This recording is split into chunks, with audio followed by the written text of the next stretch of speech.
Good evening good evening good evening. मैं सुमित शर्मा आप सबका स्वागत करता हूं आपके अपने चैनल या बैच जीत बैच में। पिछले 2 दिन से कोई लेक्चर नहीं आ पाया है एंड उसके लिए I am very very sorry. एक तो मेरे पास ये डिवाइस नहीं था जिससे मैं लेक्चर्स को रिकॉर्ड करता हूं, और अगर लाइव करने की कोशिश की थी तो वो हो नहीं पा रहा था, जिससे मैंने वो लाइव भी डिलीट कर दिया। Okay, so yes, now we shall move to lecture number 7 of the chapter Principles of Inheritance and Variation.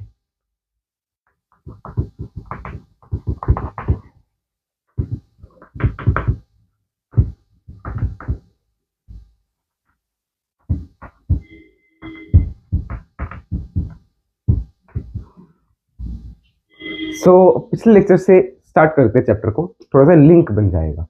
पिछले लेक्चर में हमने देखा था कि तीन साइंटिस्ट आए थे, कॉरन्स हो गया, शेरमार्क हो गया एंड डीवरीज। इन तीनों ने क्या किया, रीडिस्कवर किया मेंडलिज्म को। मतलब मेंडल के वर्क को इन्होंने थोड़ा सा रिकॉग्नाइज किया और उसको रीडिस्कवर किया जब इलेक्ट्रॉन माइक्रोस्कोपी, जब माइक्रोस्कोप डिस्कवर हो गया तब। ठीक है, फिर हमने पढ़ा कि सुटॉन और बॉबरी, ये दो साइंटिस्ट आए जिन्होंने क्रोमोसोम और जीन, इन दोनों के पैरेलल बिहेवियर को कंपेयर किया।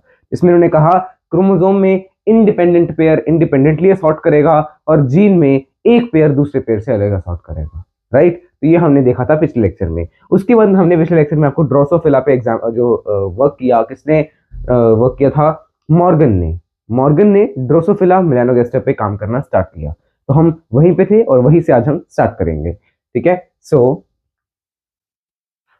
सबसे पहले ये भी मैंने हाँ पिछले लेक्चर में बता दिया था that why Morgan chose Drosophila melanogaster. Drosophila melanogaster ये वेरीफाई करना चाहते थे मेंडल की रेशोज को, बिकॉज ऑफ मेंडलिज्म तो बिल्कुल उन्होंने वेरीफाई कर लिया, बाकी सब साइंटिस्ट ने डिस्कवर हो गया, वेरिफिकेशन हो गई। पर ये क्या कहते हैं कि चलो मैं एक बार फिर से देखता हूँ। आई होप सो आपको यहाँ से विजिबल हो, लाइट ना गिर रही है यहाँ पे। नो, यहाँ से तो परफेक्टली विजिबल है, तो जहाँ पे मैं खड़ा हूँ उस एंगल से विजिबल नहीं था। ठीक है, तो why Morgan chose Drosophila melanogaster. सबसे पहले तो ड्रोसोफिला मेलानोगास्टर का एक और नाम है सिंड्रेला ऑफ जेनेटिक्स, भी इसको हम कह देते हैं। सिंड्रेला ऑफ जेनेटिक्स भी इसको हम कहते हैं। अब उन्होंने इसी को क्यों चूज किया, बिकॉज फर्स्ट ऑफ ऑल इसमें जो कैरेक्टर्स थे वो डिफरेंशिएबल थे बड़ी easily. Characters of Drosophila melanogaster were easily visible and male was easily differentiable from female। मतलब मेल और फीमेल को डिफरेंशिएट करने के लिए किसी टेस्ट आदि की जरूरत नहीं है, हम सीधा देख के बता सकते हैं ये वाला मेल है ये वाला फीमेल है। फिर मैंने आपको और क्या बताया था, it has 4 pair of chromosomes, जिनमें से 3 were autosomes and 1 was allosome. Allosome मतलब 6 क्रोमोसोम, और इनमें 6 क्रोमोसोम कैसे थे, जैसे हमारे में वगैरह एक एक्स होगा या एक वाई होगा, इन दोनों का कॉम्बिनेशन है, या तो एक्स एक्स या तो एक्स वाई। ठीक है, ये है आपका 1 एलोसोम। ये होगा एलोसोम इन मेल और एक्स एक्स होगा in female. Let me check, इससे नीचे तो दिख ही रहा होगा यार वैसे तो, हाँ काफी कुछ दिख रहा है, कोई यहाँ तक दिख रहा है, तो मेरा जो निशान लगा है वो सही है। नेक्स्ट, थर्डली, ये तो हमने देख लिया कि इनमें 4 पेयर्स है क्रोमोसोम्स के, है ना। कैरेक्टर्स जो है हमें विजिबल हो रहे थे आसानी से, और तो और इस पे स्टडी आसान क्यों हुई, बिकॉज ये एक मीटिंग में बड़ी सारे जो है ऑफस्प्रिंग्स प्रोड्यूस कर रहे थे। Produced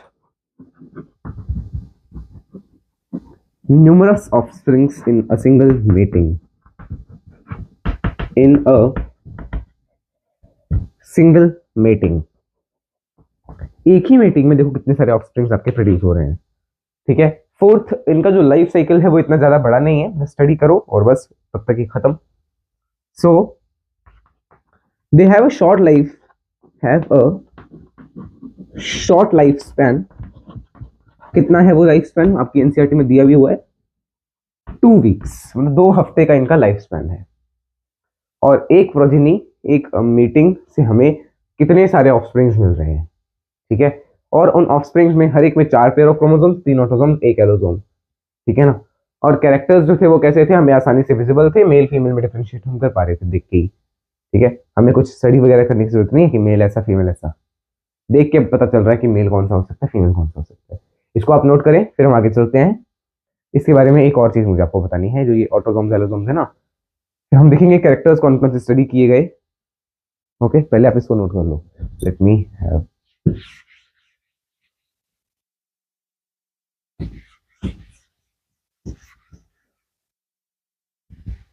I hope so now this is, जो रबिंग हुई है इससे आपको कोई ज्यादा पैचेस वगैरह ना दिख रहे हो बोर्ड पे। यस, ठीक ठाक है। अब देखना, मॉर्गन ने 3 कैरेक्टर्स को कंसिडर किया।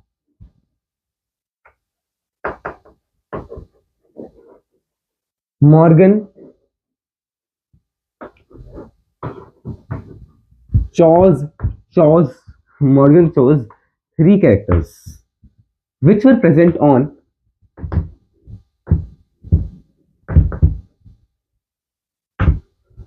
X chromosome. X क्रोमोसोम पे वो तीनों के तीनों कैरेक्टर्स प्रेजेंट थे। अब वो कैरेक्टर्स थे क्या क्या? सबसे पहला जो है, 3 कैरेक्टर्स मैंने कहे, तो 3 कैरेक्टर्स कौन कौन से हैं? एक है आपका बॉडी का कलर, कलर ऑफ बॉडी। अब इस बॉडी के कलर में से 2 तरह के कलर्स थे, एक था ब्राउन, एक था येलो। तो brown was dominant and yellow was recessive.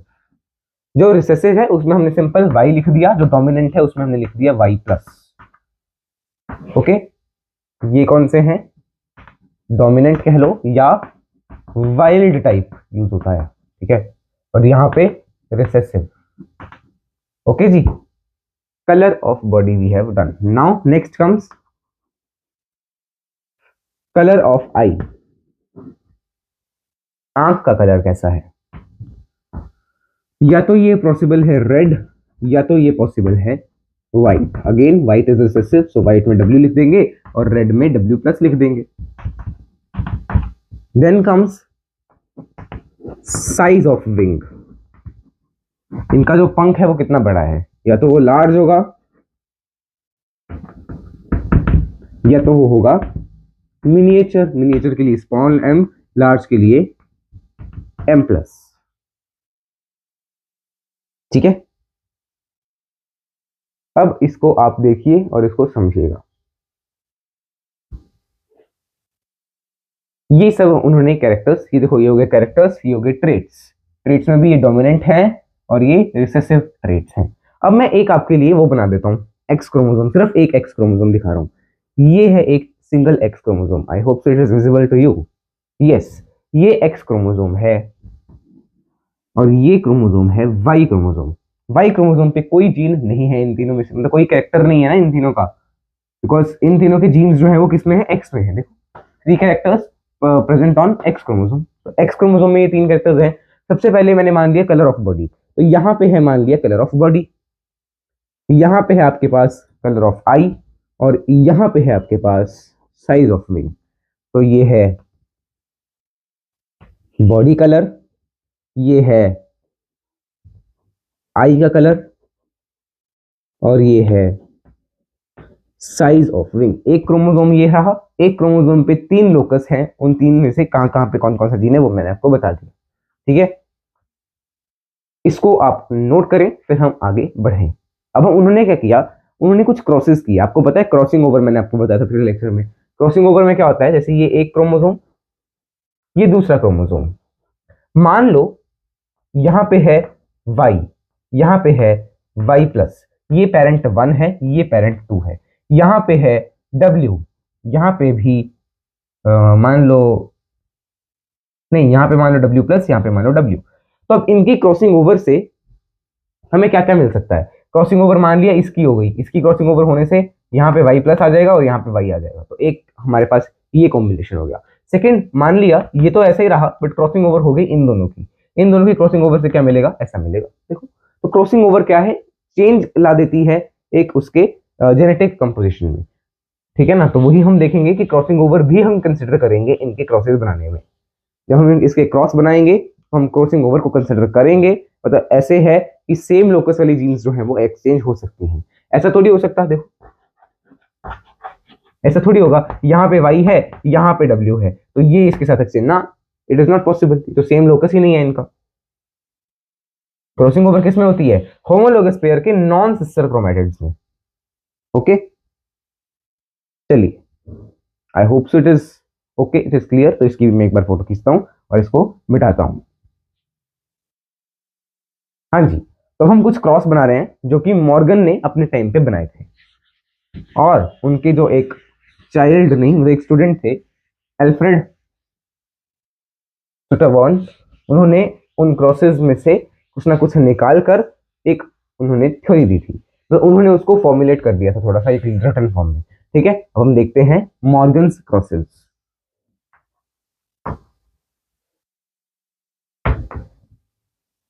Morgan's crosses, सबसे पहला उन्होंने क्या किया, ये हम दो क्रॉसेस उन्होंने कंडक्ट किए।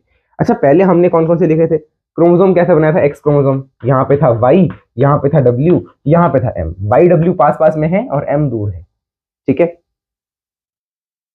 ये बनाया था।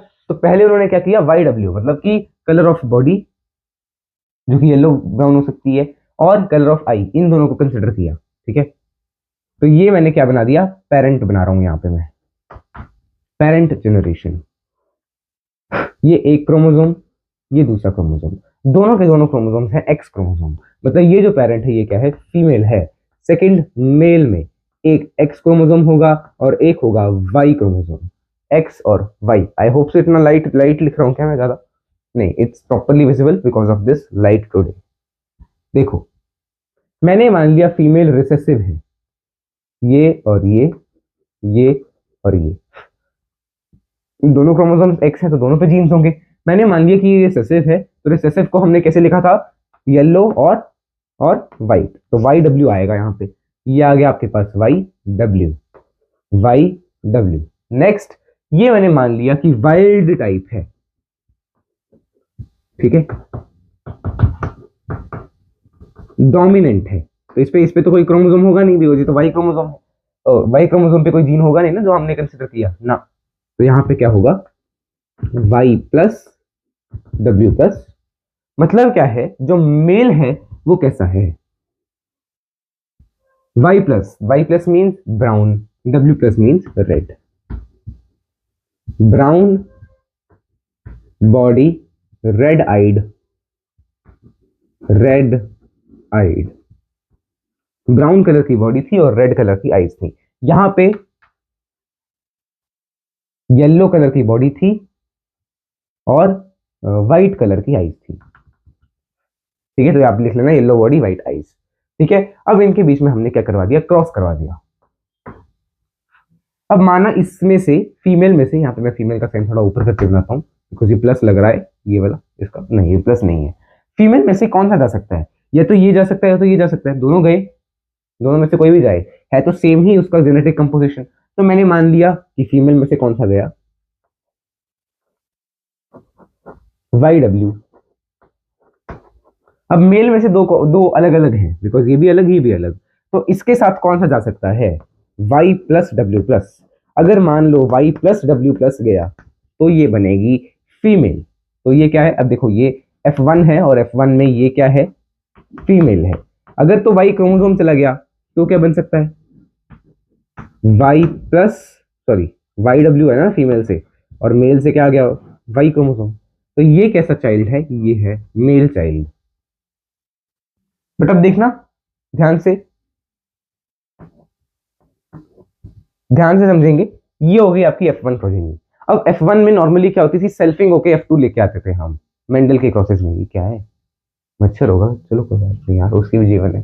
तो F2 इस बार कैसे आएगी, इस बार F2 प्रोजेनी कैसे आएगी, इनमें क्रॉस करवा के, बिकॉज सेल्फिंग तो इनमें करवा नहीं पाओगे आप, ठीक है, क्रॉसिंग ही करवा पाओगे। सेल्फिंग तो तब होती जब दोनों सेम होते।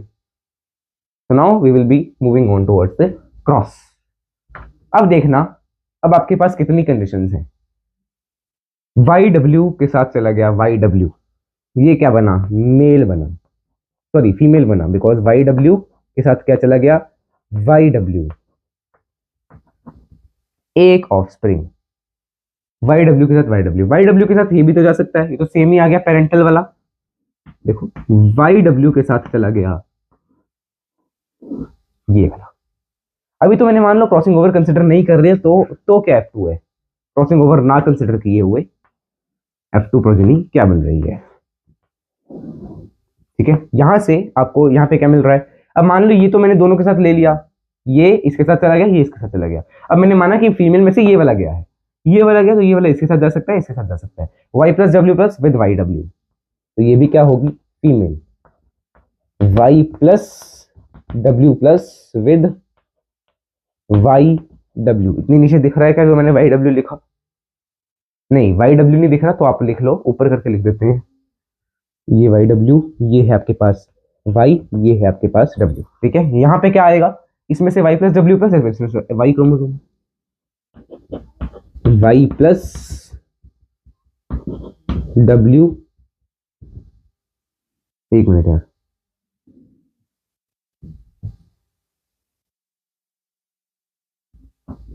वाई प्लस डब्ल्यू प्लस और ये वाई क्रोमोसोम। अब ये वाले जो ऑफस्प्रिंग्स हैं ये कैसे हैं, ऑफस्प्रिंग्स में F2 में से ये वाले कैसे हैं, मेल ऑफस्प्रिंग्स, ये वाले कैसे, फीमेल, फीमेल में दोनों एक्स होते हैं, तो इसमें दोनों एक्स ही क्रोमोसोम तो हैं, इसमें एक एक्स क्रोमोसोम एक Y chromosome, because Y chromosome पे ये वाले जीन्स प्रेजेंट नहीं है, तो इसके ऊपर कोई एक्सप्रेशन नहीं देगा। ठीक है, अब आगे ये तो हो गई F2 without considering crossing over. अगर मैंने मान लिया क्रॉसिंग ओवर होगी, अब क्या इनमें क्रॉसिंग ओवर हो सकती है, इनमें कैसे होगी यार, इसमें तो कोई जीन ही नहीं है जिससे क्रॉस ओवर कर सके। ठीक है ना, अब इनमें क्रॉसिंग ओवर हो सकती है, ये वाई की जगह ये वाई प्लस आ गया, तो वाई प्लस डब्ल्यू बन गया। अब वाई प्लस डब्ल्यू के साथ या तो ये वाला चला जाए या तो ये वाला चला जाए, तो मैंने मान लिया वाई प्लस डब्ल्यू के साथ वाई डब्ल्यू चला गया, तो क्या बना, वाई प्लस डब्ल्यू के साथ चला गया Y W, Y plus W के साथ क्या गया, वाई डब्ल्यू। बोला वाई प्लस डब्ल्यू तो यहाँ पे है ही नहीं, कैसे आया, ये वाई प्लस ने ये वाई के साथ क्रॉसिंग ओवर कर ली। अब हमने मान लिया क्रॉसिंग ओवर जो है इसने भी कर ली इसके साथ, तो क्या बन गया, अच्छा नहीं, पहले वाई प्लस डब्ल्यू के साथ एक ये चला गया, फिर वाई प्लस डब्ल्यू के साथ ये वाला भी तो जा सकता है, तो हमने इसको भी भेज देते हैं पहले, फिर ही हमें याद रहेगा ना। देखो ये है वाई प्लस, ये है डब्ल्यू, इसके साथ गया वाई क्रोमोसोम। अब अगेन ये क्या है, फीमेल ऑफस्प्रिंग, ये क्या है, मेल ऑफस्प्रिंग। आगे चलते हैं, हमने y की क्रॉसिंग ओवर कंसिडर कर ली, अब मैंने माना w क्रॉसिंग ओवर होगी, w की एक्सचेंज हो गए जीन्स। एक्सचेंज कैसे होते हैं वो मैं आपको बता देता हूँ, वैसे तो पिछले लेक्चर में भी बता रखा है, बट फिर भी इस जैसे इसमें ये x है, ये x है, ठीक है, ये x क्रोमोसोम, मैंने माना ये w जीन है, ये w जीन, ये w वाला, ये w वाला एक्सचेंज हो जाएंगे। देखो ऐसे, ये तो नीचे गिर गया जीन एक्सचेंज होते होते, बट ये ऐसे एक्सचेंज हो जाते हैं, इसको क्या बोल देते हैं हम, क्रॉसिंग ओवर। क्रॉसिंग ओवर के टाइम पे कियास्मेटा फॉर्मेशन होती है, जिसको एक्स टाइप स्ट्रक्चर बोलते हैं। इस चैप्टर को पढ़ने के लिए जो क्रॉसिंग ओवर वाला चैप्टर है, cell cycle and cell division, इस सैटरडे संडे हम इसको कवर करेंगे on our second channel Jeet 11। तो वहां पे भी आप देख सकते हैं, देखा मैं कितना चतुर हूँ, कैसे मैंने प्रमोशन कर दी।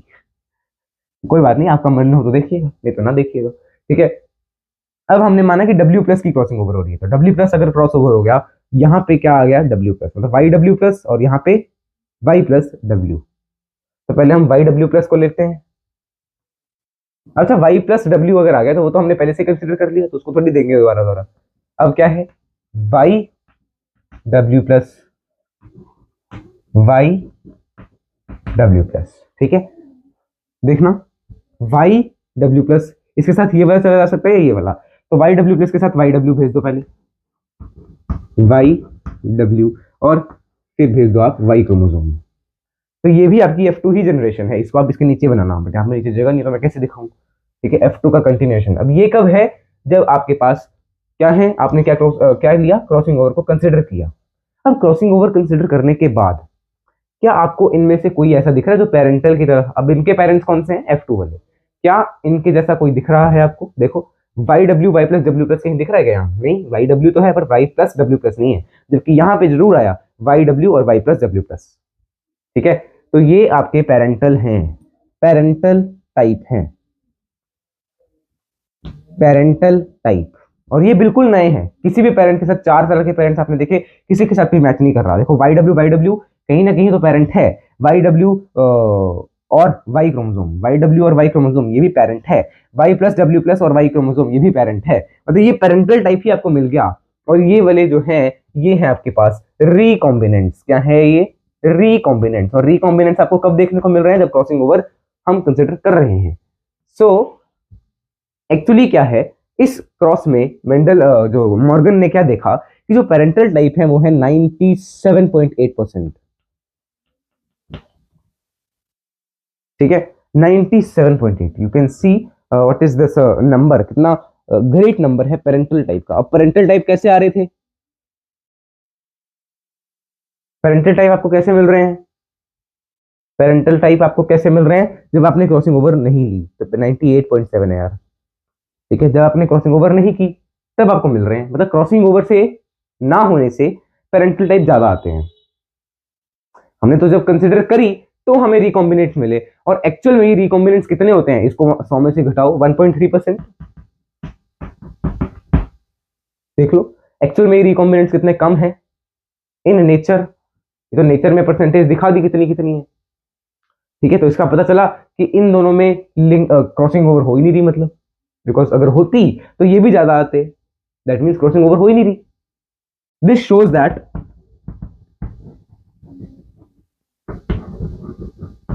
इन gene of body colour and I colour crossing over is absent. Crossing over नहीं हो रही। अगर होती, if it would be present,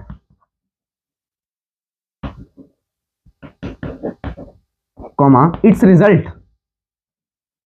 crossing over का क्या रिजल्ट है? Recombinants. Recombinants would also be higher in percentage, higher in percentage। अभी higher कहां तक हो सकते हैं? Less than 50%। बट ये तो बहुत ही कम है, होने तो लेस देन 50% चाहिए। लेस देन 50 नहीं है, मोर देन 50 है, तो मतलब जीन्स जो प्रेजेंट ही नहीं है उस क्रोमोसोम पे, एक क्रोमोसोम पे नहीं है, वो अलग अलग क्रोमोसोम्स पे है। ठीक है, इसको नोट कर लो। ये है मॉर्गन का फर्स्ट क्रॉस, जो कि हमने दो कैरेक्टर्स कौन कौन से कंसिडर किए? एक हमने कंसिडर किया आई का कलर, एक हमने कंसिडर किया बॉडी का कलर। सेकेंड हम क्या करेंगे? सेकेंड हम कंसिडर करेंगे आई का कलर और साइज ऑफ विंग, वो देखना। अच्छा, इसमें आपने नोट किया होगा, चलो मैं आपको बाद में बताता हूँ। कुछ पॉइंट्स है, स्पेशल पॉइंट्स लिंकेज से रिलेटेड, तो मुझे आपको लिखवाने हैं, वो मैं आपको बाद में लिखवाता हूँ। सेकेंड टाइम जब उन्होंने क्रॉस किया तो उन्होंने क्या क्या कंसिडर किया वो देखते हैं। एक मिनट,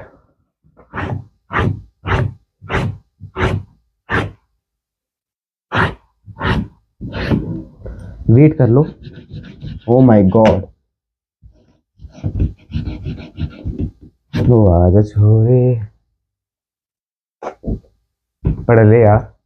हाँ, अब है इसका सेकंड क्रॉस। मैं पूरे मिटा देता हूँ, नहीं तो ऐसा भी कर सकते हैं डब्बा डब्बा डब्बा मिटा दें, बिकॉज सेकंड क्रॉस भी सिमिलर ही होगा, बट मैं पूरे मिटा देता हूँ बिकॉज ये इंपॉर्टेंट है और आपको ये क्रॉसेस बनाने आते होने चाहिए।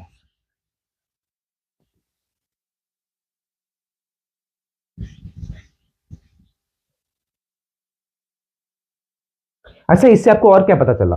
ये जीन्स जो है वो क्रॉसिंग ओवर नहीं कर रहे, मतलब ये दूर दूर है ही नहीं, ये पास पास हैं, और जब जा रहे हैं तो एक साथ जा रहे हैं। ठीक है, ये भी हम आगे लिख देंगे। चलिए, अब है सेकंड क्रॉस, क्रॉस 2। इसमें जो पेरेंट है वो है एक फीमेल, ऑफ कोर्स एक फीमेल होगी, एक मेल होगा। फीमेल इस बार क्या है, यहाँ पे तो कौन सी जीन थी जो वाई को और वाई+ को दे रही थी, मतलब यहाँ पे कलर ऑफ बॉडी की, कलर ऑफ आई की जीन थी यहाँ पे कहीं सेंटर टाइप में, तो ये कलर ऑफ आई आ गया, और ये साइज ऑफ विंग आ गया। ठीक है ना? अब आपको एक चीज देखनी है, ये कितने दूर दूर थे, और जबकि वो कितने पास पास थे दोनों। पिछले वाले में कलर ऑफ आई और कलर ऑफ बॉडी कितने पास पास थे, और कलर ऑफ आई और जो है आपके पास साइज ऑफ विंग वो कितने दूर दूर हैं। तो मैंने मान लिया ये फीमेल है जो कि है वाई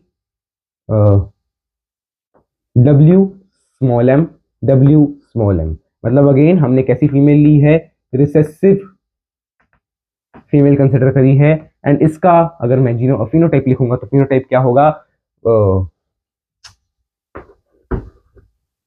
फिनोटाइप क्या होगा, W का मतलब है वाइट आइड, M का मतलब है मिनिएचर, तो white eyed miniature, white eyed नहीं वाइट आइड, मैं टाइड लिखने लगा था, मिनिएचर विंग्स, मिनिएचर विंग्ड है एंड वाइट आईज है, ठीक है। ये हो गया मेल। देन कम्स मेल, ये फीमेल है, फिर आएगा mail.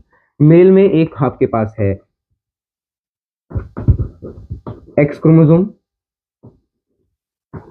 And second Y chromosome. इसमें जो एक्स क्रोमोसोम पे जीन्स है that is Y plus, sorry W plus M plus, मतलब ये कैसा है, डोमिनेंट है, वाइल्ड टाइप है। और वाइल्ड टाइप का मतलब क्या हो गया, रेड आईज,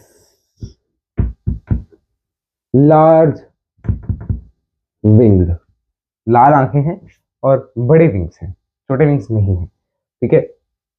देखने में तो ठीक लग रहा हूँ आज वैसे, ठीक है ना। अब इनके बीच में क्रॉस होगा तो F1 प्रोजेनी आपके पास मिलेगी। F1 प्रोजेनी कैसी है, देखो यहां से वाई डब्ल्यू एम ही जा सकता है, यहां से तो दो चीजें जा सकती हैं। तो जब डब्ल्यू एम के साथ क्या चला गया,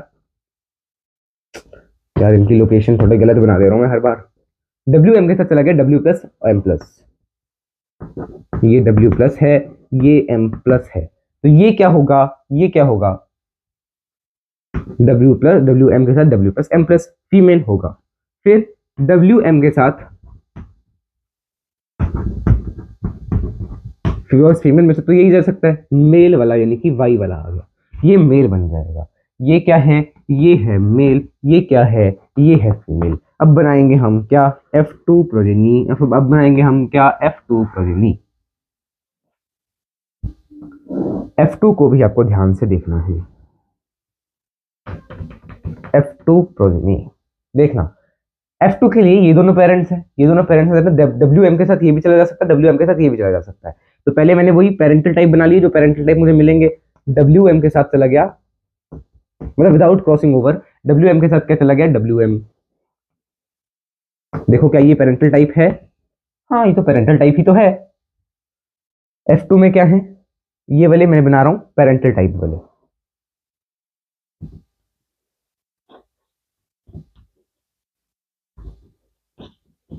पेरेंटल टाइप, ठीक है। आगे यहाँ पे और क्या हो सकता है, WM के साथ चला गया वाई क्रोमोसोम, तो ये है आपके पास WM, ये है आपके पास वाई क्रोमोसोम। फिर और क्या हो सकता है, W प्लस एम प्लस के साथ ये चला जाए, यानी कि W प्लस एम प्लस के साथ गया WM और W प्लस एम प्लस के साथ गया वाई क्रोमोसोम। ये कैसा मेल, कैसा मेल, पेरेंटल टाइप वाला मेल, ठीक है। तो ये पेरेंटल टाइप वाले चार जीनोटाइप आपको मिल गए। फिर आपको मिलेंगे क्या, रिकॉम्बिनेंट्स। रिकॉम्बिनेंट्स कब मिलेंगे, जब आप क्रॉसिंग ओवर करवाएंगे। देखो इन दोनों में क्रॉसिंग ओवर हुई, W प्लस चला गया ऊपर, W आ गया नीचे, तो W प्लस M के साथ गया WM। अब तो आपको एक क्रॉस बना लिया तो आपको समझ आ गया होगा, W प्लस M के साथ चला गया WM, या W प्लस M के साथ चला गया वाई क्रोमोसोम। बिकॉज ये W प्लस M जब बनेगा रिकॉम्बिनेशन से, सॉरी जब बनेगा क्रॉसिंग ओवर से, W प्लस M के साथ ये भी जा सकता है, ये भी जा सकता है। सिमिलरली W प्लस M बन गया तो यहाँ पे क्या होगा, WM प्लस के साथ भी जा सकता है। देखो WM प्लस के साथ चला गया WM प्लस के साथ चला गया वाई क्रोमोसोम। ये भी आपके F2 के ही हैं और ये आपके रिकॉम्बिनेंट्स हैं। देखो ये किसी पेरेंट के साथ मैच कर रहे हैं, ये दोनों पेरेंट्स हैं, चार पेरेंट्स आपको दिख रहे हैं, जो कि एक F1 के पेरेंट्स हैं, एक F2 के पेरेंट्स, किसी के साथ मैच नहीं कर रहे, जबकि ये तो हैं ही सारे पेरेंट्स, सारे टाइप। देखो WM के साथ WM parent type, W plus M plus के साथ WM, W plus M plus के साथ WM parent type, W plus M plus के साथ खाली पेरेंट टाइप, WM के साथ खाली पेरेंट टाइप। देखो और अगेन यहाँ पे भी ये सारे हैं मेल, ये सारे हैं मेल, ये सारे हैं फीमेल, ये सारे हैं फीमेल, ये सारे मतलब ये वाला और ये वाला दोनों फीमेल है, ठीक है। और यहाँ पे ये वाला दोनों फीमेल है, ठीक है। तो इसको देखो एक बार ध्यान से। और इस क्रॉस में क्या हुआ, यहाँ पे आपको पेरेंटल टाइप और रिकॉम्बिनेंट्स का जो मतलब यार क्या चाहिए इस मच्छर को, इस फोन से आना तो मेरे पास आ, मेरा चूस खून। ठीक है, यहाँ पे जो रिकॉम्बिनेंट्स हैं वो है आपके पास 37.2%, और ऑफ कोर्स अगर ये 37.2 है तो ये हो गया आपके पास 62.8%। 62.8%। यहाँ पे रिकॉम्बिनेंट्स की परसेंटेज थोड़ी ज्यादा है, मतलब 50 से छोटी होनी चाहिए बट थोड़ी ज्यादा तो हो। तो recombinants are high, that means इन दोनों में एक्चुअल में क्रॉसिंग ओवर हो रही है, और पिछले दोनों में एक्चुअल में क्रॉसिंग ओवर हो ही नहीं रही थी। This indicates that crossing over is taking place for, oh my god, let me change the chalk। अच्छा एक और चीज यार, कैसे भूल सकता हूं मैं, आप सबको दशहरा की तो रिलेटेड दशहरा की हार्दिक शुभकामनाएं। कल तो क्लास आई नहीं, तो कल तो दशहरा था। This indicates that crossing over is taking place for, यार इन्होंने सीटियां सारी आज ही बजानी है कुकर, अभी इसको वैसे थप्पड़ पड़ेगा, देखो ये पड़ा था। कहाँ गया, अरे मच्छर घूम गया यार, थोड़ी देर बाद फिर आएगा। वहां पे सेब रखा, सेब खा ले, पता नहीं क्या इसको फोन के साथ क्या देखना है। This indicates that crossing over is taking place for, कौन सी जीन, एक थी आपके पास डब्ल्यू, डब्ल्यू मतलब कौन सी जीन है, डब्ल्यू वाली, डब्ल्यू डब्ल्यू प्लस वाली, eye colour gene, taking place for gene of eye colour and, eye का कलर और कौन सा, wing size, as the result of crossing over. Crossing over का क्या रिजल्ट है, रिकॉम्बिनेंट्स इज हाई, इस बार रिकॉम्बिनेंट्स भी ज्यादा हैं। दैट मीन्स क्रॉसिंग ओवर जो हमने कंसिडर माने कि हो रही है वो एक्चुअल में हो रही है, बिकॉज नेचर में ऐसे वाले भी कितने देखो मिल रहे हैं। ठीक है, अब ये आपने क्या पढ़ा, क्रॉसिंग ओवर और जो मॉर्गन ने क्रॉसेस किए। अब इन क्रॉसेस से हमें पता क्या चला, दो तरह के क्रॉसेस हमने पढ़ लिए, दो क्रॉसेस पढ़े, इनसे हमें क्या पता चल गया उसको लिखते हैं। इससे हमें, मैं एक बार फोटो खींचने गया था, फिर मेरे को याद ना रहे तो फिर पंगा पड़ेगा। इससे हमें क्या क्या याद रहा, क्या क्या पता चला कि इनमें एक्चुअल में क्रॉसिंग ओवर हो रही है और पिछले वालों में एक्चुअल में क्रॉसिंग ओवर हो नहीं रही थी, तो हमने कंसिडर करके मनाया। ठीक है, अब देखना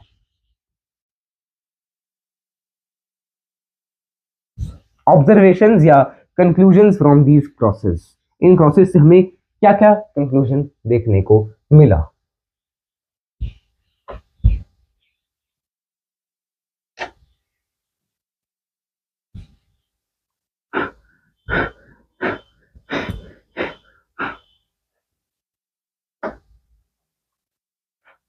इनसे हमें पता चला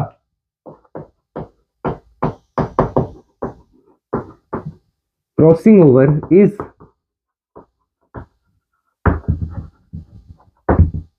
taking place between gene of eye color and size of wing, इनकी जीन्स में तो क्रॉसिंग ओवर हो रही है, but not in gene for I colour and body colour. मतलब आई कलर और बॉडी कलर के जीन अगर मैं कंसीडर कर रहा हूं तो उनमें क्रॉसिंग ओवर नहीं है, आई कलर और साइज ऑफ विंग में अगर मैं कंसीडर कर रहा हूं तो उसमें क्रॉसिंग ओवर होगी ही होगी, बिकॉज क्रॉसिंग ओवर का रिजल्ट क्या है, रिकॉम्बिनेंट्स बढ़ेंगे, और इसमें रिकॉम्बिनेंट्स कैसे हैं, ज्यादा है एज कंपेयर टू दिस। अब एक और चीज आपने पढ़ा, एक्स क्रोमोसोम कैसा है, ऐसा है, यहाँ पे वाई है, यहाँ पे डब्ल्यू है और यहाँ पे एम है। ठीक है, क्रॉसिंग ओवर का क्या मतलब है, ये जीन उसके साथ एक्सचेंज हो रहा है, डब्ल्यू वाला डब्ल्यू के साथ, बट एक्चुअल में तो हो ही नहीं रहा था डब्ल्यू वाला डब्ल्यू के साथ, अगर हम इसको कंसिडर कर रहे हैं सिर्फ इन दोनों को, मतलब इन दोनों जीन्स के लिए क्रॉसिंग ओवर नहीं हो रही है, इस पेयर के लिए हो रही है। ठीक है, तो कब नहीं होगी क्रॉसिंग ओवर, देखना ध्यान से, फिर से इसको ध्यान से समझना है, देखिएगा। मान अच्छा ऐसे समझाता हूं, देखो ये एक क्रोमोसोम है, ये दूसरा क्रोमोसोम है, इनके बीच में मैंने मान लिया क्रॉसिंग ओवर होनी है। ठीक है, यहां पे है वाई, यहां पे है डब्ल्यू, यहां पे है वाई, प्लस यहाँ पे है W प्लस। अब क्रॉसिंग ओवर में क्या क्या हो सकता है, ये W प्लस यहाँ पे आ जाए और ये W यहाँ पे, एक कंडीशन ये y प्लस यहाँ पे, ये y यहाँ पे, एक कंडीशन ये। पर यहाँ पे क्या हो रहा है, क्रॉसिंग ओवर हो नहीं रही, मतलब पूरा का पूरा ऐसा ही जा रहा है। मतलब अगर y प्लस जा रहा है तो W प्लस भी साथ में जा रहा होगा, तो y प्लस W प्लस आएगा दोबारा से, और y प्लस W प्लस ही रहना चाहिए बिकॉज क्रॉसिंग ओवर नहीं हो रही। दैट मीन्स y प्लस और W प्लस वाली जीन जो है, अलील जो है y प्लस W प्लस वाली, एक साथ जा रही है। अगर y W की अलील में कंसिडर करूं तो वो एक साथ जाएगी। अगर मैं कंसिडर कर रहा हूं, देखो एक क्रोमोसोम दूसरा क्रोमोसोम, यहां पे मैंने मान लिया y है, यहां पे मैंने मान लिया W, मतलब वही वाली कंडीशन हो सकती है ना, ठीक है। तो देखो क्रॉसिंग ओवर कब होगी, जब दोनों एक साथ जाएंगे। मतलब क्रॉसिंग ओवर हो ही नहीं, अगर एक साथ जा रहे हैं तो, एक साथ जा रहे हैं क्या मतलब, देखो y प्लस W प्लस एक साथ जा रहा है तो इसकी क्रॉसिंग ओवर से क्या मिलेगा मुझे, y प्लस W प्लस एक साथ इसके पास जा रहा है तो यहाँ पे मिला y प्लस, यहाँ पे मिला W प्लस, y W एक साथ इस साइड जाएगा, यानी कि यहाँ पे मिला y W, तो ऐसा बनेगा देखो। और ये सेम नहीं है क्या, सेम ही नहीं है इसकी तरह, बस ये जीन्स और ये जीन्स एक्सचेंज हो गई, जिनमें दोनों एक साथ गए हैं। तो क्रॉसिंग ओवर कब नहीं हो रही है, जब उन जीन्स के बीच का डिस्टेंस कम है, और कब हो रही है, जब उन जीन्स के बीच का डिस्टेंस ज्यादा है। तो मतलब क्रॉसिंग ओवर कब होगी, जब डिस्टेंस ज्यादा होगा। दैट मीन्स क्रॉसिंग ओवर किस पे डिपेंड कर रही है, कब होगी, जब जीन का डिस्टेंस ज्यादा होगा। तो directly proportional to distance between two genes. और जितनी ज्यादा क्रॉसिंग ओवर उतना ज्यादा क्या होगा, रिकॉम्बिनेंट्स आएंगे। डायरेक्टली प्रोपोर्शनल टू रिकॉम्बिनेंट्स का नंबर भी उतना ही ज्यादा होगा, बिकॉज हमने क्या पढ़ा, वाई डब्ल्यू पास पास में है, क्रॉसिंग ओवर तो हुई बट ये एक साथ ही चले गए, एक साथ चले जा रहे हैं, दैट मींस पेरेंटल टाइप ज्यादा मिल रहा है। तो क्रॉसिंग ओवर का क्या मतलब हुआ, क्रॉसिंग ओवर का मतलब हुआ सिर्फ वाई प्लस के साथ एक्सचेंज हो रहा है, दोनों एक साथ नहीं जा रहे। अगर दोनों एक साथ जा रहे तो वो क्रॉसिंग ओवर नहीं है, अगर एक साथ जा रहे हैं तो उनको हम कहेंगे लिंकेज, ठीक है ना। मतलब इनमें लिंकेज है, मतलब इनमें लिंकेज है, लिंकेज तो मतलब एक साथ जा रहे हैं, एक साथ जा रहे हैं मतलब क्रॉसिंग ओवर नहीं हो रही। तो linkage is in crossing over inversely proportional to linkage, जितने ज्यादा लिंकेज होगी उतने कम क्रॉसिंग ओवर होगा। तो ये भी आप लिख सकते हो यहाँ पे, नहीं अगले पेज पे लिख लेते हैं, इस पे जगह नहीं है, अगले लिखते हैं, इसको नोट कर लो। Yes now I should rub it. और अब मैं आपको और लिखवाता हूँ इसके बारे में। देखो कि क्रॉसिंग ओवर क्या है,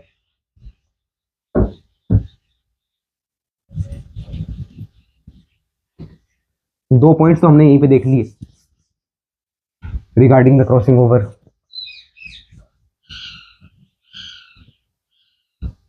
एक तो क्या देखा हमने, directly proportional to distance between two genes, एक हमने ये देखा, एक हमने देखा रिकॉम्बिनेंट्स, जितने ज्यादा उतनी ज्यादा क्रॉसिंग ओवर मतलब, ठीक है। एक हमने देखा इनवर्सली प्रोपोर्शनल टू लिंकेज। अब इससे आपको और क्या चीजें पता चल रही हैं, अगर किसी के बीच में डिस्टेंस ज्यादा है तो लिंकेज कम है, बिकॉज ये क्रॉसिंग ओवर इसके डायरेक्टली है, इसके इनवर्सली, इसके डायरेक्टली, मतलब ये दोनों आपस में कैसे इनवर्सली, तो ये भी लिखिएगा linkage inversely proportional to distance between two genes. अब लिंकेज क्या है, when two genes are near by, comma they go in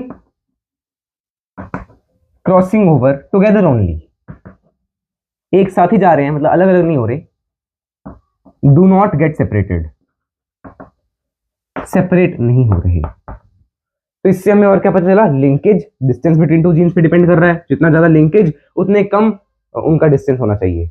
come distance, ये देखो इनका कम डिस्टेंस तो ये एक साथ जाएंगी, ठीक है, उतना ज्यादा उतना कम डिस्टेंस जितना ज्यादा लिंकेज, और उतने ज्यादा रिकॉम्बिनेंट्स जितना कम लिंकेज, तो ऑफ कोर्स रिकॉम्बिनेंट्स के भी ये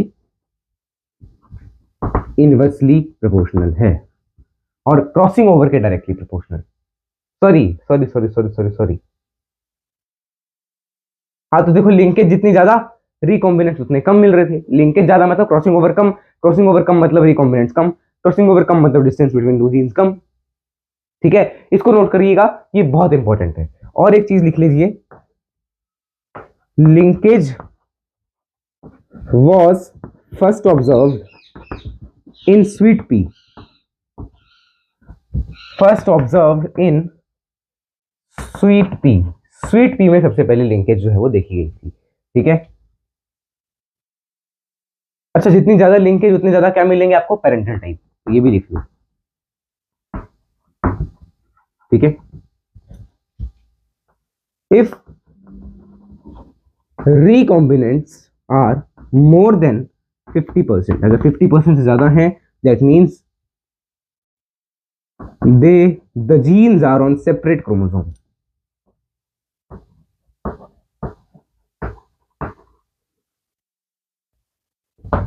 अलग अलग क्रोमोसोम पेयर पे हैं वो। ठीक है, तो ये नोट कर लो,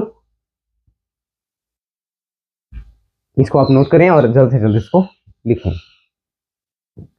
इसके साथ हमारा मॉर्गन भाई साहब तो कंप्लीट होते हैं।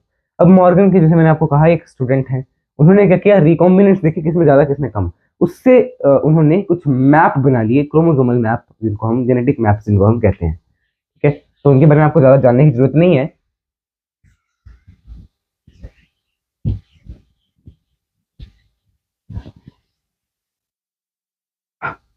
ठीक है,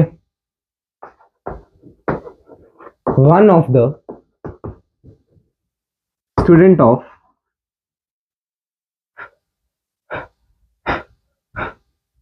मॉर्गन, उस स्टूडेंट का नाम क्या है, Alfred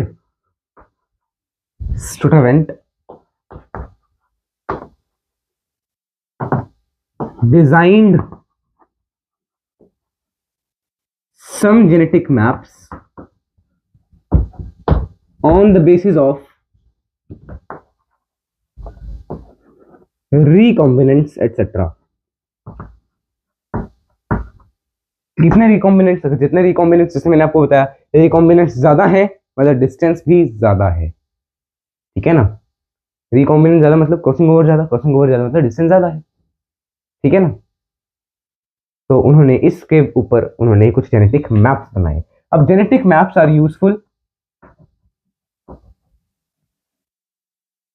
to study the whole genome of an organism. Genome का मतलब क्या है, वो मैं आपको समझाता हूं।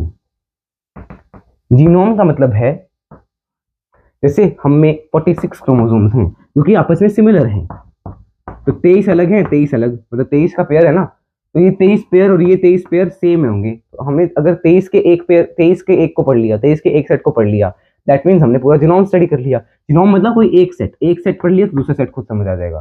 ठीक है, सिमिलर ही होते हैं, सेम होते हैं, होमोलोगस होते हैं। ठीक है, that is what we are going to say. ठीक है, तो इसको आप नोट करें, ये है उनका, उनके स्टूडेंट का काम, अल्फ्रेड स्टूडेंट। ठीक है, after this let's move to polygenic inheritance, इसको नोट कर लो।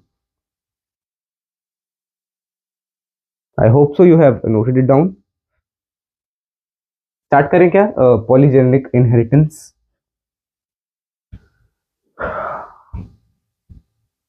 Note it down first. Now I think so you have noted it down and we shall move towards polygenic inheritance। इसी के साथ आपका मेंडलिज्म जो है वो कंप्लीट है। अब हमारा क्या क्या बचा, पॉलीजेनिक इनहेरिटेंस, प्लियोट्रॉपी। प्लियोट्रॉपी वैसे तो मैंने आपको पिछले लेक्चर में बताया, बट उससे एक एग्जांपल आपको आगे भी दे रखा है, फिनाइल कीटोन्यूरिया, वो भी हम देखेंगे। फिर आपके पास मैं अगर एनसीईआरटी लेकर ही आता हूँ, एक मिनट, ये रही, ये है। फिर उसके बाद है सेक्स डिटर्मिनेशन, जेनेटिक डिसऑर्डर्स। अब जेनेटिक डिसऑर्डर्स में आपके पास कलर ब्लाइंडनेस, मेंडेलियन डिसऑर्डर्स वगैरह हैं। मेंडेलियन डिसऑर्डर्स, क्रोमोसोमल डिसऑर्डर्स, इनमें आपको लग जाएंगे थोड़े टाइम, लेक्चर्स तो लग ही जाएंगे। मतलब आप चैप्टर आपका इतना ज्यादा भी नहीं बचा, ये आपका 7th लेक्चर है, तो 12 लेक्चर्स में मेरे ख्याल से हो जाना चाहिए चैप्टर। बाकी जैसा ईश्वर चाहेंगे वैसा ही हो पाएगा, मिट्टी का खिलौना है, मिट्टी में ही मिल जाएगा। चलिए नोट करना स्टार्ट करते हैं, polygenic inheritance. I hope and believe कि आप रिवाइज करते जा रहे हैं इस चैप्टर को साथ साथ में, because it is one of the most important chapters in the history of biology. You get the point? History of biology? Yes. So now let's move towards polygenic inheritance. Mendel ने कहा one character controls is controlled by one gene. One gene, one character. Pleiotropy में हमने पढ़ा one gene more than one character. जैसा हमने पढ़ा starch में, एक पी प्लांट में एक जीन है जो कि स्टार्च बना रही है, बी जीन. ठीक है, अगर capital B small B small B तो ये अलग अलग रिजल्ट्स देंगे. एक तो आपका कोड करेगा किस किस चीज के लिए, स्टार्च प्रोडक्शन किसमें हाई, किसमें लो, किसमें इंटरमीडिएट. और हमने देखा कि सीड का शेप किसमें रिंकल्ड है, किसमें राउंड है. सीड के शेप दो ही थे, राउंड रिंकल्ड, इंटरमीडिएट नहीं था. मतलब सीड के शेप में जो ये जीन कंट्रोल कर रहा है उसमें क्या है, उसमें आपके पास कंप्लीट डोमिनेंस है. एंड अगर मैं बात कर रहा हूँ सीड के साइज की, तो कौन सा सीड ज्यादा है, बड़ा है, कौन सा सीड छोटा है, और कौन सा सीड इंटरमीडिएट है, इसमें इनकम्प्लीट डोमिनेंस है. तो वैसे पॉलीजेनिक इनहेरिटेंस में क्या है, एक जीन नहीं है, more than two genes. More than two genes मतलब 3 या 3 से ज्यादा जीन्स. अ सिंगल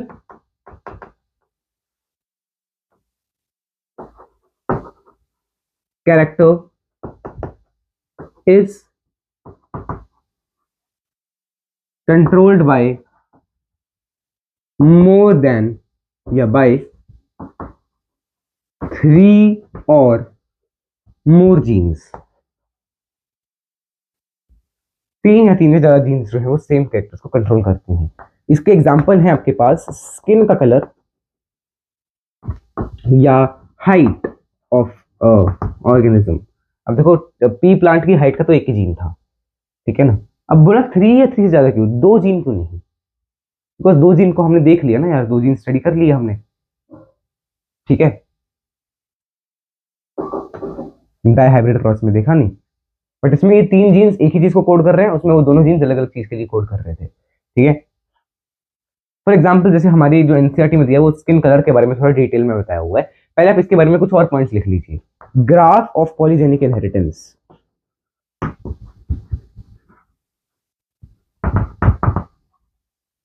इसका ग्राफ कैसा आपको मिलेगा, बेल शेप्ड. एक्सप्लेन करूंगा मैं, पहले आप नोट कर लो, बस पहले नोट करना, फिर एक्सप्लेन मैं करूंगा, अगले पेज पे एक्सप्लेन करूंगा, पहले नोट करवा देता हूँ सारा कुछ. ठीक है, बेल शेप्ड ग्राफ आपको मिलता है पॉलीजेनिक इनहेरिटेंस से. अब ये बेल शेप्ड ग्राफ है. और एक चीज और, बेल शेप्ड ग्राफ आपने उसमें भी देखा था ना, एंजाइम एक्शन. टेम्परेचर बढ़ रहा है तो वो बढ़ता जाएगा, कम होता जा रहा है तो कम होता जाएगा. इसमें भी ऐसा ही है, वो हम देखेंगे आगे, ठीक है ना. और क्या बताना है मुझे, each allele has additive effect. Additive effect ही है, ठीक है, उसका इफेक्ट ऐड होता जाएगा. ठीक है, अब जैसे स्किन कलर है, स्किन कलर में आपको पता है कौन सा पिगमेंट कंट्रोल करता है, मेलानिन पिगमेंट कंट्रोल करता है. एक पिगमेंट है मेलानिन, ठीक है. अब ये पिगमेंट 3 तरह के जीन्स से बनता है, ए बी सी, तीनों ही मेलानिन प्रोड्यूस करते हैं. ठीक है, ये है इनकी डोमिनेंट फॉर्म, ये है इनकी रिसेसिव फॉर्म. ये 3 जीन्स अगर मिलकर क्या कंट्रोल कर रहे हैं, स्किन के कलर को. Controls skin colour. नोट कर लीजिएगा इसको, यहां तक नोट करो, फिर मैं अगले पेज पे आपको समझाता हूं. जैसे मैंने आपको कहा, बड़े ही गौर से आपको इसको सुनना है और समझना भी है.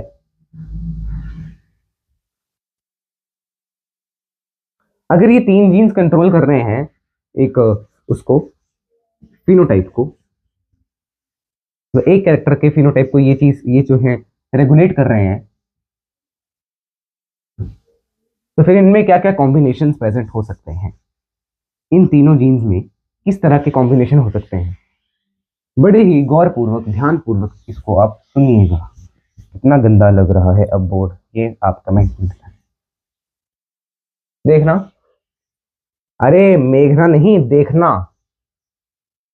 इसकी तो देखो, इसकी तो ध्यान ही मेघना में है इसका, है क्या नाम है तेरा पप्पू, बदतमीज। यहाँ देखो, एक मैंने कहा कैपिटल ए जीन है, मैंने मान लिया उसकी जगह क्या है, स्मॉल ए आ गए दोनों, स्मॉल बी स्मॉल सी। एक ये पॉसिबल है, और क्या पॉसिबल, ये पॉसिबल, और क्या पॉसिबल है,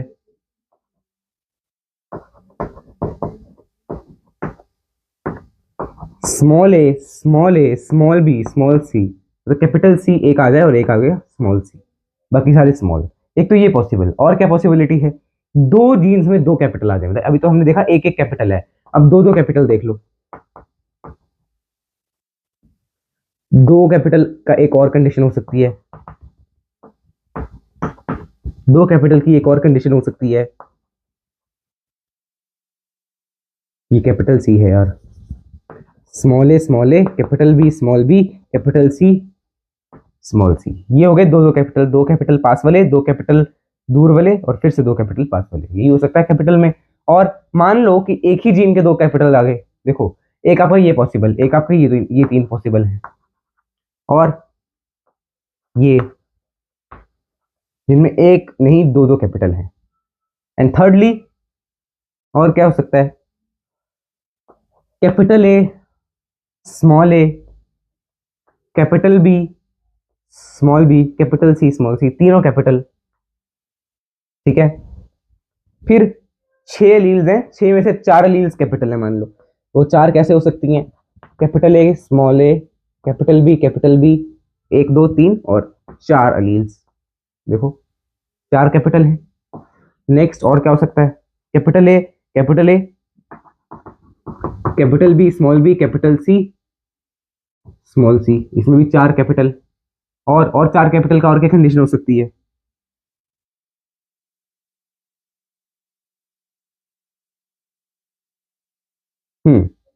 चार कैपिटल कहाँ से स्टार्ट है, यहां से स्टार्ट है ना, फिर आगे और चार कैपिटल की क्या कंडीशन हो सकती है, कैपिटल ए की दोनों हों, मतलब ऐसे कई कई कंडीशन आपको मिल जाएंगी, और मतलब क्या कहें हम, देख लो capital A small b capital C, ऐसे सो ऑन चलता जाएगा। आपकी एनसीईआरटी में जो दिए हुए हैं वो कौन से दिए हुए हैं, एक उन्होंने दिया सबसे रिसेसिव, ये है most recessive, capital small B small c, और ये है सबसे ज्यादा डार्क कलर होगा आपके स्किन का जब आपके पास ये है।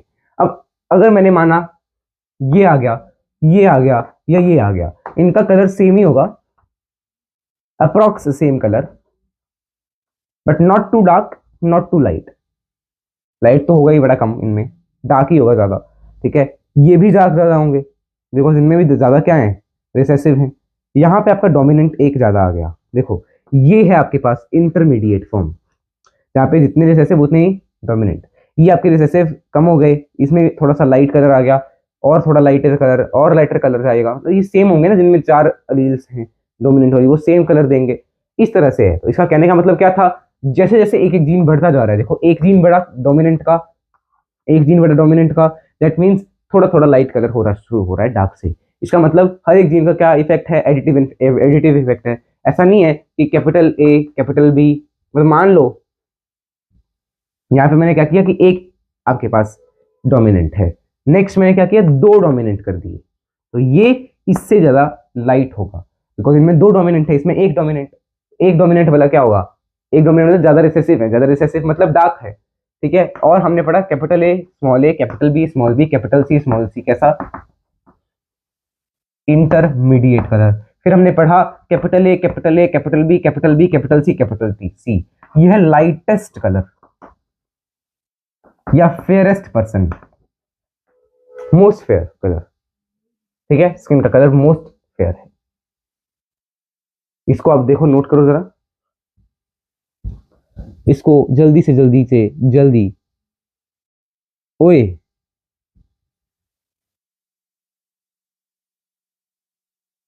मैंने क्या कर दिया ये,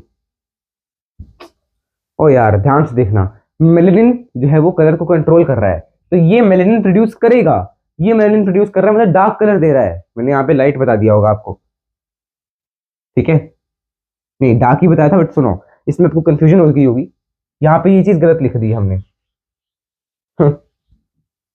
इसमें देखो दो एलील्स ये, दो एलील्स ये दो एलील्स, सारे एलील्स डोमिनेंट, सारे एलील्स डोमिनेंट, वो दे रहे हैं पिगमेंट दे रहे हैं, पिगमेंट दे रहे हैं मतलब डार्क कलर आएगा यहाँ पे। यहाँ पे आधे पिगमेंट दे रहे हैं, आधे नहीं दे रहे, तो इंटरमीडिएट पिगमेंट कौन से देंगे, कैपिटल वाले देंगे, स्मॉल वाले नहीं देंगे, ये नहीं दे रहे, दैट मीन्स यहाँ पे लाइटेस्ट कलर या फेयरेस्ट कलर आएगा। ये चीज मैंने उल्टी बता दी शायद, ठीक है। अब इसको भी एक बार दोबारा देख लो, यहाँ पे सारे ही पिगमेंट नहीं दे रहे, सारे पिगमेंट नहीं दे रहे मतलब लाइटेस्ट, एक पिगमेंट दे रहा है तो लाइटेस्ट थोड़ा सा डार्क हुआ, ठीक है। यहाँ पे उतना ही डार्क रहा, उतना ही डार्क रहा, बिकॉज एक ही तो है वो, अप्रॉक्स उतना ही डार्क रहा होगा। यहाँ पे दो ऐसे एलील आ गए जो कि पिगमेंट दे रहे हैं, जो कि डोमिनेंट है, तो यहाँ पे थोड़ा सा और डार्क हो गया, यहाँ पे थोड़ा उतना ही डार्क है जितना इसमें है, उतना ही डार्क जितना इसमें, बिकॉज तीनों में क्या है, तीन ही, दो ही डोमिनेंट है। फिर तीन डोमिनेंट आ गए इंटरमीडिएट, ये चार डोमिनेंट वाला आपके पास और डार्क, पांच डोमिनेंट और डार्क, छह डोमिनेंट, यानी कि ये डार्केस्ट,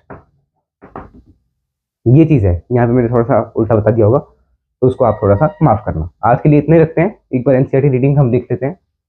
अच्छा मैंने कहा कि आपको ग्राफ भी समझाना है, वो ग्राफ भी समझ लो। ग्राफ कैसा होगा पॉलीजेनिक इनहेरिटेंस का, यहाँ पे है जीन कितना है, कौन कौन से जीन है, यहाँ पे कलर देखो, कलर सबसे पहले ये मान लिया मैंने, यहाँ से स्टार्ट हो रहा है डार्केस्ट कलर, ठीक है, डार्केस्ट कलर या लाइटेस्ट से स्टार्ट करते हैं ना, लाइटेस्ट देखो, लाइटेस्ट से स्टार्ट करते हैं, इनमें कोई भी आपकी जीन नहीं है, अलील नहीं है जो डोमिनेंट, फिर डोमिनेंट बनने स्टार्ट हुई तो कलर भी चेंज होने लगा। एक टाइम ऐसा है जब सारी डोमिनेंट हो गई तो ये आ गया, फिर इनमें डोमिनेंट में से एक एक कम होनी शुरू हुई, मतलब एक एक रिसेसिव होनी शुरू हुई, तो फिर से ऐसा ग्राफ आ गया। बेल शेप्ड ग्राफ दिख रहा है, बेल शेप्ड कर्व दिख रहा है, दैट मीन्स ये है आपके पास capital A capital A capital B capital B capital C capital C, यहाँ पे है आपके पास small a small a small B small B small c, ऐसे बढ़ता जा रहा है बढ़ता जा रहा है बढ़ता जाता है और फिर कम हो जाएगा। ये बेल शेप्ड ग्राफ एक्सप्लेन कर दिया, बाकी इसको हम एक बार दोबारा देख लेंगे अगले लेक्चर में भी यार, ठीक है, कोई दिक्कत थोड़ी है। चलिए फिर आज के लेक्चर को ये रखते हैं, एनसीईआरटी रीड कर लेते हैं एक बार, okay. So let's start with the NCERT reading. Page number 80, chromosomal theory of inheritance से हमने रीड करना स्टार्ट करना है। Mendel published his work unrecognised till 1900। Firstly क्या क्या नहीं हो पाया था, मेंडल रिकॉग्नाइज क्यों नहीं किए गए थे, कम्युनिकेशन वाज नॉट इजी, उस टाइम पे उनका जो काम है वो इतना पब्लिश भी नहीं हो पाया, फिर ठीक है पब्लिसाइज भी नहीं हो पाया। Secondly concept of genes factors as stable and discrete units, वो बाकी साइंटिस्ट ने उसको माना नहीं, देखो ठीक है, did not blend with each other, was not accepted by contemporaries as explanation. Next उन्होंने यूज करा मैथमेटिक्स को, उसके बाद फाइनली दो Mendel's work suggested that factors genes, पर वो उसका कोई फिजिकल प्रूफ नहीं दे पाए, देखो physical proof for existence. Then 1900 में three scientist de Vries Correns and Sharma आए, उन्होंने एडवांसमेंट देखी माइक्रोस्कोप में और सेल डिवीजन को ऑब्जर्व किया, और उन्होंने देखा कि क्रोमोसोम्स हैं, क्रोमोसोम्स दिख रहे थे उनको, विजुअलाइज्ड बाय स्टेनिंग। फिर 1902 में सुटॉन एंड बोवेरी आ गए, उन्होंने देखा कि behaviour of chromosome parallel to gene आ गया, ठीक है, मेंडल्स के लॉ को एक्सप्लेन कर दिया। Next important thing to remember, chromosomes as well as genes occur in pair, ठीक है ना, होमोलोगस साइट्स होमोलोगस क्रोमोसोम। आगे देखो comparison between behaviour of chromosome and gene, ए क्या है क्रोमोसोम, बी क्या है जीन, ये तो आपको एक्सप्लेन कर ही दिया था। Next during anaphase the two chromosomes can align, anaphase 1 में मैंने आपको बताया था क्रोमोसोम अलाइन होंगे, एनाफेज 2 में ऐसे लाइन होंगे, एक लाइन में, उसमें दो लाइंस बनाएंगे, ठीक है, दो लाइंस बनाएंगे, एक तरफ के क्रोमोसोम अलग एक तरफ के क्रोमोसोम अलग, फिर एक क्रोमोसोम ऐसे आया एक क्रोमोसोम ऐसे, वो एक ही लाइन पे आए, एक क्रोमेटिड अलग दूसरे क्रोमेटिड्स अलग, ठीक है। आगे they argued that pairing and separating of chromosome would lead to segregation, ये तो उन्होंने पहले बता दिया था। फिर क्रोमोसोमल थ्योरी ऑफ इनहेरिटेंस कहते थे इसको बस, ठीक है। देन नेक्स्ट मॉर्गन आए, मॉर्गन ने क्या किया, discovering the basis for variation that sexual reproduction produced, Drosophila melanogaster को कंसीडर किया सुटेबल फॉर सच स्टडीज, ठीक है, क्यों, because could be grown on synthetic medium, in laboratory में आसानी से ग्रो कर सकते हैं, complete their life cycle in 2 weeks, ठीक है, सिंगल मेटिंग से लार्ज प्रोजेनी फ्लाइज मिल रही थी, clear differentiation of male and female distinguishable, और बहुत सारे इनहेरिटरी वेरिएशंस थे जो हमें लो बायो माइक्रोस्कोप में आसानी से दिख रहे थे। फिर लिंकेज एंड रिकॉम्बिनेशन पे आइएगा। Morgan carried out several dihybrid crosses इन ड्रोसोफिला, डाइहाइब्रिड क्रॉस मतलब दो कैरेक्टर्स को कंसीडर किया, हम तो देख रहे दो कैरेक्टर्स कंसीडर हो रहे हैं, ठीक है, जैसे ब्राउन आइड रेड आइड मेल इंटरक्रॉस, तो उनको डेविएशन मिली 9:3:3:1 से, ठीक है। तो उन्होंने क्या किया, genes were located on X chromosome, and saw quickly that when the two genes were situated on same chromosome, the proportion of parental was much higher than the non-parental. फिर parental ज़्यादा आ रहे हैं अगर एक ही chromosome पे हैं, और वो भी पास पास में तो और ज़्यादा आ रहे हैं, ठीक है. Morgan attributed this to linkage and recombination to describe the generation of non-parental gene combinations. Recombination का क्या मतलब? पेरेंट्स से अलग होना, पेरेंट्स से अलग दिखाना खुद को, ठीक है. आगे देखो, Morgan and his group also studied tightly linked very low recombination. तो ये सब मैंने आपको बता ही दिया हुआ है. नीचे देखो 1.3%, 37.2%. फिर एल्फ्रेड स्टटरवेंट के बारे में दिया हुआ है. फ्रीक्वेंसी ऑफ रिकॉम्बिनेशन को स्टडी किया, क्रोमोसोम के जीन मैप्स बनाए, जेनेटिक मैप्स को आज हम यहाँ यूज कर रहे हैं. देखो, starting point in sequences of whole genome, पूरे जीनोम को स्टडी करने में उसको यूज करें. जैसे HGP जो आप अगले चैप्टर में पढ़ेंगे उसको स्टडी करना हो, ह्यूमन जीनोम प्रोजेक्ट, ठीक है. ह्यूमन के जीनोम को अगर स्टडी करना तो HGP था, बड़ी ज्यादा कॉस्टिंग उसमें लगी थी. आगे देखिएगा, नीचे लिंकेज के रिजल्ट दिए हुए हैं, ये देखो, ठीक है ना. आगे polygenic inheritance, Mendel study mainly discovered, तो हम अगले लेक्चर में कवर कर लेंगे ना पॉलीजेनिक इनहेरिटेंस, बिकॉज इसको थोड़ा सा दोबारा बताऊंगा मैं आपको, ठीक है, बिकॉज आज आपको कंफ्यूजन होगी. चलिए फिर यहीं तक रखते हैं लेक्चर को. Okay, so let's keep the lecture till here only with let's end it with the homework for today's lecture. यार मुझे इतना नहीं पता कि लेक्चर नंबर 6 है 7, बट मेरे ख्याल से तो 7 ही है, ठीक है. So today you have to solve DPP number 6.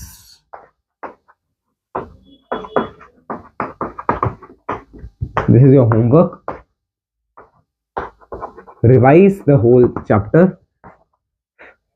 and notes भी आपको बना के रिवाइज कर लेने हैं, ठीक है. तो आज के लेक्चर को यहीं तक रखते हैं. चलिए फिर आज है आपके पास Wednesday, Thursday, Friday, Saturday, 3 lectures. अब अगले हफ्ते ये चैप्टर कंप्लीट हो जाएगा, बिकॉज सैटरडे, अच्छा थर्सडे फ्राइडे 2 दिन बची थी क्लास, तो 2 दिन छुट्टी थी ना मेरी, 5 दिन, ठीक है. Okay, there is no problem. अगले हफ्ते हम फिर क्लास को यहीं से कंटिन्यू कर रखेंगे, यहाँ से नहीं, थोड़ा आगे से. सेक्स, वो आपका सेक्स डिटर्मिनेशन जो हो जाएगा, ठीक है. कल के लेक्चर में सेक्स डिटर्मिनेशन हो जाएगा, फिर पेडिग्री को 1 लेक्चर लगेगा, जेनेटिक डिसऑर्डर्स को 2-3 लेक्चर्स लग जाएंगे. चलिए फिर देखते हैं. लेक्चर, ये चैप्टर जो है 10-12 लेक्चर्स में कंप्लीट हो जाएगा. वैसे तो 15 लेक्चर्स थे इस चैप्टर के लिए हमने रखे हुए, बट फिर भी आसानी से कंप्लीट हो रहा है, तो क्यों नहीं करेंगे, ठीक है. और आप देख रहे हैं कितने स्लो चल रहा हूँ मैं रिवीजन के साथ. जब इस चैप्टर का 1 शॉट आएगा तो ऐसे रिवीजन वगैरह में नहीं करवाऊंगा, ठीक है. ऑफकोर्स एक ही शॉट में तो हम चलते जाएंगे, फिर 2-3 पार्ट्स में ले आएंगे 1 शॉट भी, ठीक है. यहीं तक रखते हैं आज के लेक्चर को. चलिए फिर मिलते हैं अगले लेक्चर में, तब तक के लिए जय श्री कृष्ण, राम राम, सीता राम, राधे श्याम, श्रीमन नारायण, राम राम.